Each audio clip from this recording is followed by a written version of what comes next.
Want to know how to duplicate down a line of code or multiple lines of code in NetBeans? Well, no worries. In this video, I'm going to show you an easy step-by-step guide on how you can do it.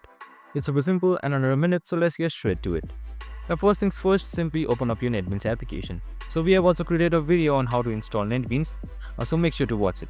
Now, once you've done that, here you should be seeing this navigation bar on top right here.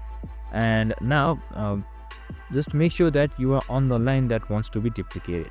So you can select multiple ones of them if you have multiple lines, and if you want to select a line, just simply make sure you are on that line. Now once you're there on the top navigation bar, just simply head towards source right here, and now down you should be seeing duplicate up and duplicate down. You can also see its shortcut, that is Ctrl+Shift up and Ctrl+Shift down.